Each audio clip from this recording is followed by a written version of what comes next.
for something else. Tell me Movies and Tele. Now, me and my dad, as I said in the previous episode, he has passed away. And one of our favourite pastimes were watching films and, well, television shows really. And it got me thinking the other day, because even though we watched very similar things, we always had different taste in what we enjoyed. So, my question is... Ooh, hitting the microphone. That's not a question. My question is, what makes a good TV show or a movie? So in the trusty Pokedex... It's not Pokedex. It's not. It's actually a book. But anyway, we're going to explore it. So I've got some examples of movies that made a profit, like a really good profit on a really low budget, to movies that made, well, nothing really, on a high budget, just to show that you don't need a lot of money to make a good film. My other thing, so I keep checking my monitor, you see, because normally I'm not doing it on this camera. It's very confusing. Oh, it's so movie-like. But we are going to explore certain things, and I'm wearing the old top hat for this because we mean business today. So, let's have a look at cost. So I've got 4 examples. 2 films that had... One had a relatively... Well, they're both low budgets, but one had like an extremely low budget. And we're going to see how much they made. Then we're going to have a look at 2 films that had a really, really high budget and made nothing. So, we'll start with with the ones that didn't make anything really, because they're interesting. So the first film is King Arthur. Now, that had potential because it was an all-British cast sort of thing. We did have, I forgot his name. Sons of Anarchy, the one that plays Jackson, who's lost his accent. But he played Arthur, Sword in the Stone and all that. So that film cost 175 million to make. 175 million, right? Now, if I wrote this down correctly, it only made 150 mil. Like at the box office sort of thing. So that lost 25 mil. It didn't even break even. The next film, now this one is just outrageous. I mean, if you look at the cost to make compared to how much it lost, it's not as bad. But it cost 225 million to make, which was the Lone Ranger with Johnny Depp. So 225 mil, and it lost 98 mil. So I really should have looked over this. So it basically, it did make probably, I don't know, I can't do math. But basically, budget isn't really an issue because you've got 2 very big budgets. One with a Hollywood A-lister, despite all the crap going on with him, Johnny Depp. He's a phenomenal actor, let's be honest. They made nothing. So let's go on to films that have had low budgets. Now, one of my favourite films, it's a cult classic. Mad Max, the first one. So Mel Gibson's first portrayal as Mad Max. In American dollars, it cost $350,000. Right? $350,000. So I'm going to let this sit for a bit. Ha, that rhymes. How much do you think it actually made? So think, Mad Max, Mel Gibson, But when he spoke with an Australian accent, not this American one he does now. But just think how much you thought yet. Shall I put you out your... I can hear my kid outside. He's probably come to get me. I'll put you out your misery. Misery. I've turned to Sean Connery. 350,000 to make, and it made 100 million. Really wanted to go Dr. Evil then. But it made 100 mil. That is crazy. When you consider it cost 350,000. But the film, for my money, that was amazing for cost. Paranormal Activity 1, the best one. 15,000 to make, right? 15,000, not 150,000, 15,000. Now, how much did that made at the box office? And this is all American dollars. You have a thought yet? Oh, that was my chair. That was terrifying. God, Paranormal Activity. 193.4 million. That was it. with a film that looked like it was shot with someone who had just brought a camera. Like, I've just brought this new SLR, look at me film. Come on. 15,000 to make and just shy of 195 mil, just shy of it. That's crazy. So we clearly can see that budget doesn't really impact. I mean, we are very broadening it. Broadening it? We're going pretty vague, you know. So we've looked at budget. Now let's look at where am I? Actors. So we're looking at, do you need, well, to be famous, essentially, do you need that Hollywood A-lister kind of cast to get in there? So if we look at Clerks, the original one. Now, something that always baffled me was why it was filmed in black and white. Now, apparently it was filmed in black and white because they couldn't afford colour film. But it doesn't take anything away from it. I also found that they sold the rights to that, which sucks. But then he didn't sell the rights to, is it Mallrats, I think it's called? So he did a reboot of it with the characters. But yeah, so Clerks, relatively unknown, really. I mean, obviously the stand-up and everything, but it didn't have that, like, wow, freaking cast. But the way it was filmed was genius. But, so you got Kevin Smith in that. One that is cool is Spider-Man, the new one with Tom Holland. So there's a lot of A-listers in it before you moan at me. I know that. But I'm going to pronounce his name wrong, aren't I? Jacob Batalon? I'm butchered that. He was really next to unknown. And he's one of the best characters in the film so far. You know, and he takes the show for me. I'm just looking at other ones. Like, if you watch, what's the film? Wolf Creek. Now, it is based on true events, I believe it was. But that's pretty much got, like, no one famous in it. And that keeps you on the edge of your seat. So you don't really, like, Blair Witch even. That was, when you're watching now, pretty crap. But at the time, that didn't have anyone that was famous in there. And it kept you on your seat. And then I thought, what I'd do is, going on with, do you need Hollywood A-listers, is I haven't wrote down two that I've wrote down Kevin Smith and Jacob Batalon. I don't even know what his name is in the bloody Spider-Man film, I forgot. But anyway, I thought I'd give two actors who I think have never made a bad film, where whatever they're in is amazing. So, Denzel Washington, you know, he did the Philadelphia Story, he did Malcolm X. He does great biographies. So, Malcolm X, obviously, like, if you look at a picture of him in that and the way he is, compared to the real Malcolm X, it's carbon copy. But the film I love of his was Hurricane, Reuben Carter, the boxer that was put away behind bars for years for a crime he didn't do. Bob Dylan did a song about it. It's a long song, but it details everything. And whatever film he's in, it's not a bad film. Like Training Day, how freaking brilliant is that film? Let me just have a drink. I am parched. And there's a shot by me, Candy Craze, I believe it's called. Look at that. And I've got manual focus on. So basically, it's vanilla cola, full fat, none of that zero nonsense. Bit of ASMR.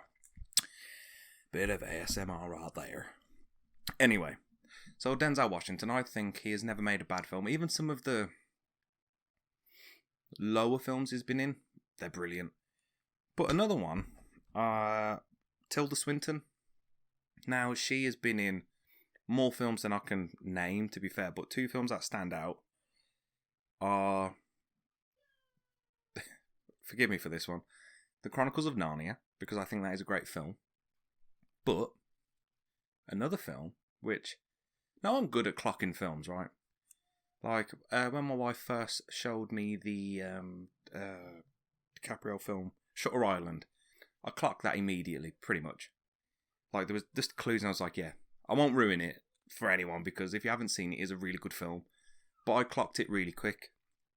But when I watched this film I'm about to say, I still don't know it. I don't know what's going on. But The Dead Don't Die with Bill Murray. God damn it, I forgot his name. The Kylo Ren actor. It's got him in it. And they're sheriffs. And basically, Tilda Swinton, I keep saying the wrong name.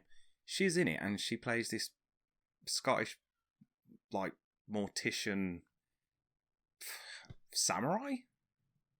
That's the best I can do to sum it up. She steals the show for me because she's brilliant. I think she's just a cracking actor. Like, the way she can just get into, like, the character of who it is. Like, someone who generally gets, I would say, 50-50 kind of review on him is Will Smith. Now, I think he is probably one of the best actors of modern day, really. I know he's one of the older actors now. But, like, his films are brilliant. I, Robot, like, that film was brilliant. Like, how, like, because I won't get into too much detail, but he has a robot arm and he hates robots because, watch the film. But basically, he portrays that, excuse me, that old generation trying to live with the new generation in a very vague way. But then I Am Legend, yes, I forgot the bloody film now, the actor even. That film is old. I can't remember the dude's name. Please help me out on that one. But either way, the I Am Legend film, brilliant. He basically is acting by himself through that whole film, and everyone hated it. I mean, the alternative ending was alright, because there is two endings. One's sad, one's also sad, but one's sadder. Not the best description. Anyway, but he's an actor that can get into any role. Probably another controversial one, Dwayne Johnson, The Rock. When he first came onto the scene, his acting was dire. Like, you watch him in The Mummy Returns, and he had, one scene, the rest of him was CGI. It was awful. Then he did The Scorpion King, and his acting was alright, just weren't believable. But then when I saw him in Gridiron Gang, blew my mind away. Like, he's teaching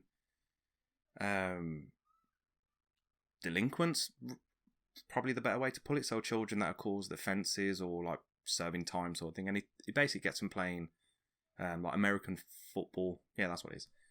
The pretend rugby. Ooh. But you know what I mean. I'm just joking.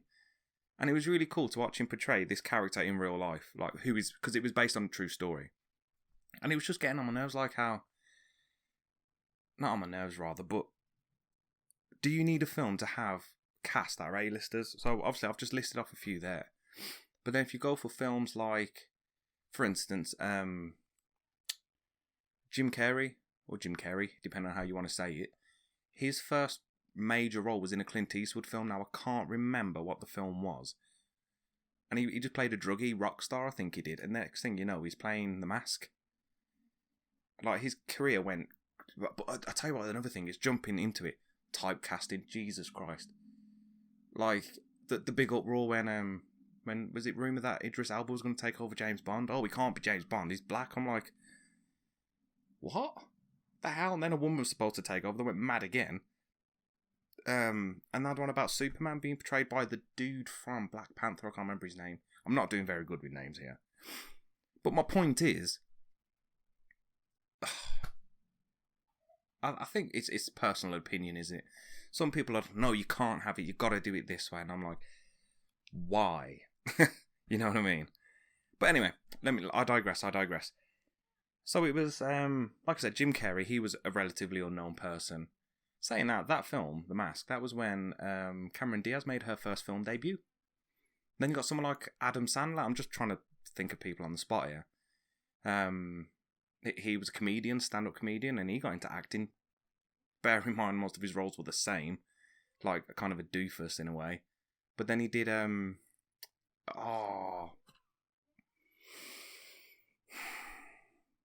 the film. Reign Over Me, that film breaks me every time. Like, talk about typecasting. Watch that film. That film is emotional, to say the least. And then I'm trying to think. The guy that plays Avi in Snatch, the Guy Ritchie film, that dude had never had an acting class in his life. He's the American one, Cousin Avi. Him. That was Doug that says that then. I know my Snatch.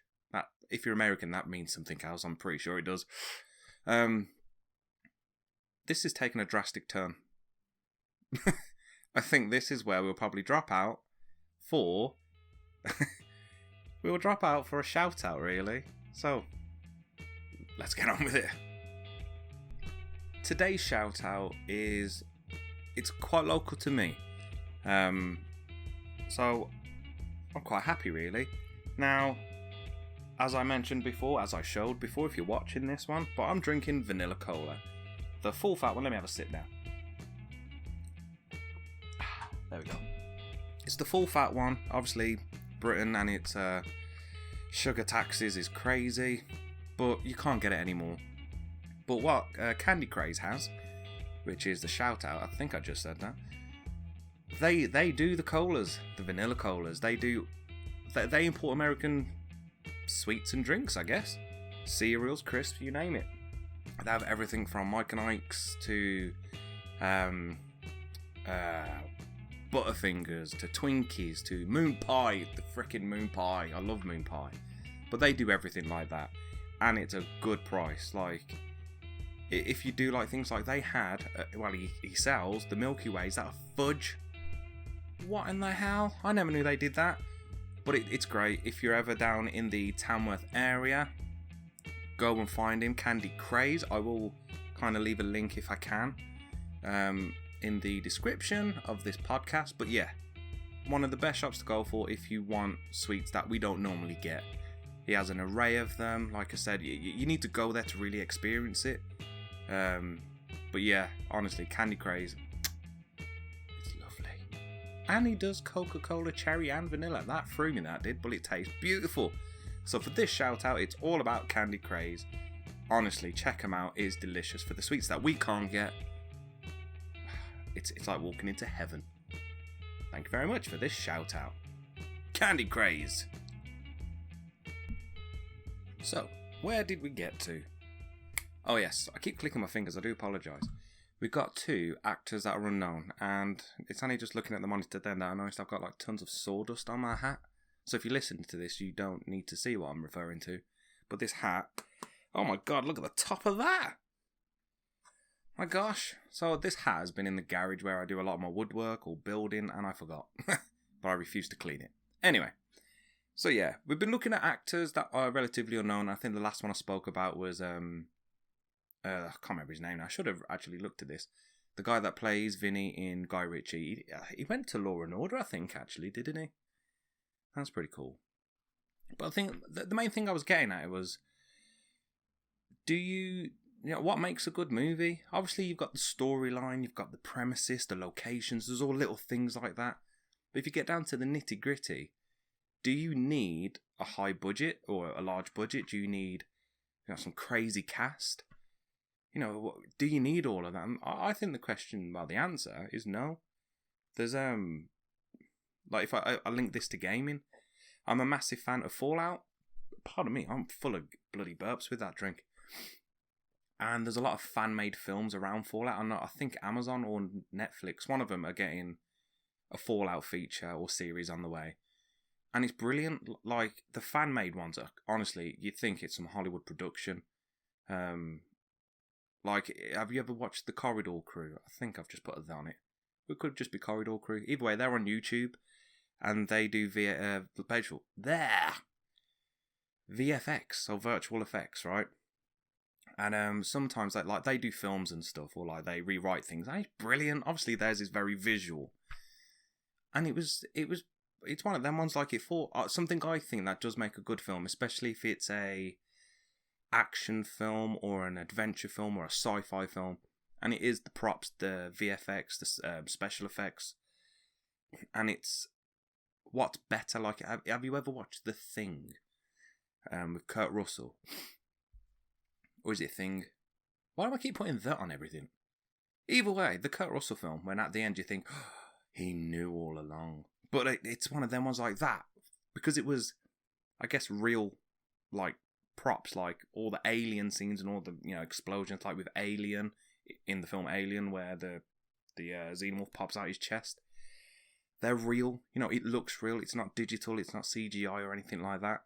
And I think that still hands down wins, because you can always tell when the CGI in something. Generally, you can always tell.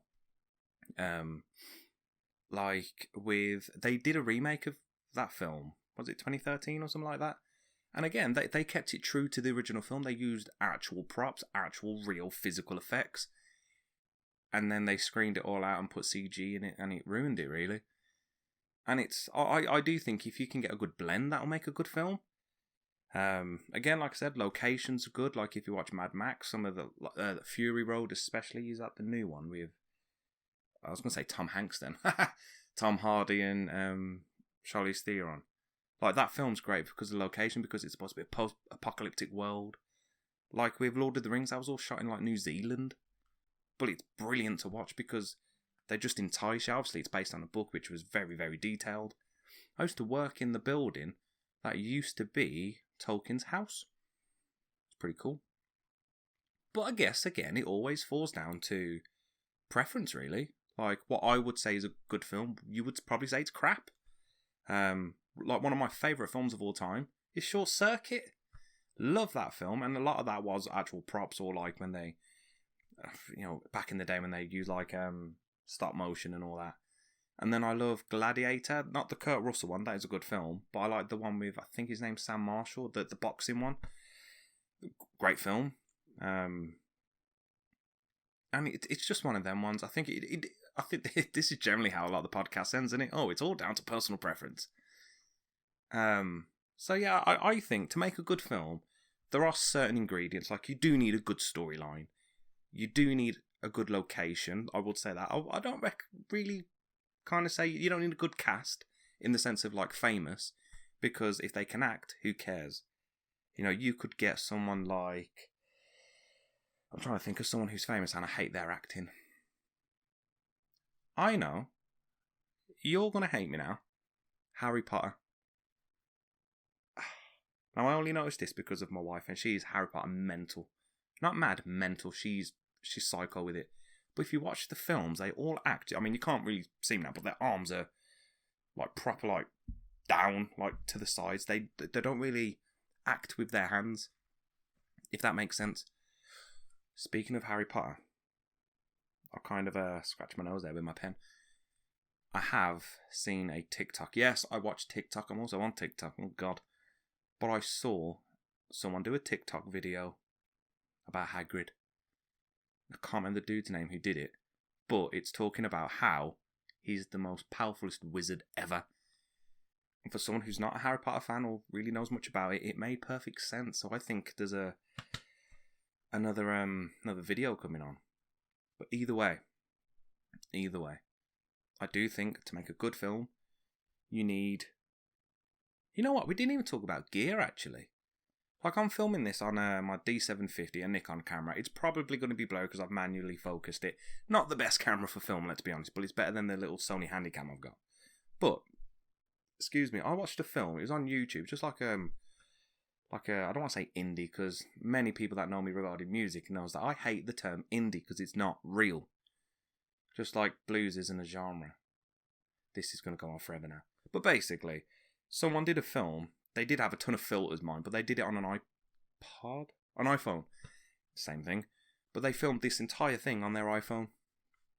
No studio lighting. I've got two lamps either side of me. No microphones on the camera. No boomsticks or anything. There was none of that, and they filmed this entire thing. Hardcore Henry. That film was shot from, I guess, first person, POV, so to speak. Not porno. But, and, I mean, if you actually look behind the scenes, it is a bit more than someone's just got a GoPro on him. But if you watch a lot of videos on YouTube, they're like that kind of view. I mean, they're doing, there's loads that used to do, like, nitro cars, RC and sort of thing, and then paintballing and airsoft. But they turn it into films, and they have the GoPros in different areas, like on their head or on their chest. So you get it from chest view, from eye view, and it's amazing. And you look at it and you think all you need is a good edit on it. Now, I'm crap at editing, like to put effects on and everything. But if you, honestly, you check out YouTube and watch some like fan-made films, and it is really good. But I could go on forever saying you just need this, you just need that. But in my opinion, I would say to make a good film, you need a cast that is bloody good at acting, a good writer, a good location. I mean, ideally, if you can get some good, clear shots, that would be amazing. If you can keep the budget down, that's always a plus because you want to make money, not lose it. Mel Gibson, when he wanted to get basically the funding for The Passion of Christ, no one would take it, really. No one would invest in him. And he funded the whole thing himself. I think he put like 40 million in it. So I think he put 40 million of his own money in there, or loans or whatever. But because he didn't have anyone else backing him, like any other external people giving him money, all the profit went to him. So I can't remember the exact numbers. I don't even think 40 mil was the actual one. But say if he put 40 mil in it, he got a mil in it? That sounds really weird. He put $40 million dollars into this film, and he got something like over 300 million out of it. And all of that money went to him. Obviously, he paid his actors and everyone else, but he got all the profit. That's insane. But speaking of which, before I end this, hopefully in the near future, I will be making my first ever film or short movie. It's going to be interesting. I've started getting into writing scripts, and I've got quite a lot of ideas, insane ideas, weird ideas. But anyway, I'm going to leave it there because, like I said, I could go on for ages. The book's closed. I threw it on the chair thing. So, it just leaves me to say thank you for listening and catch you on the next one, really. Bye.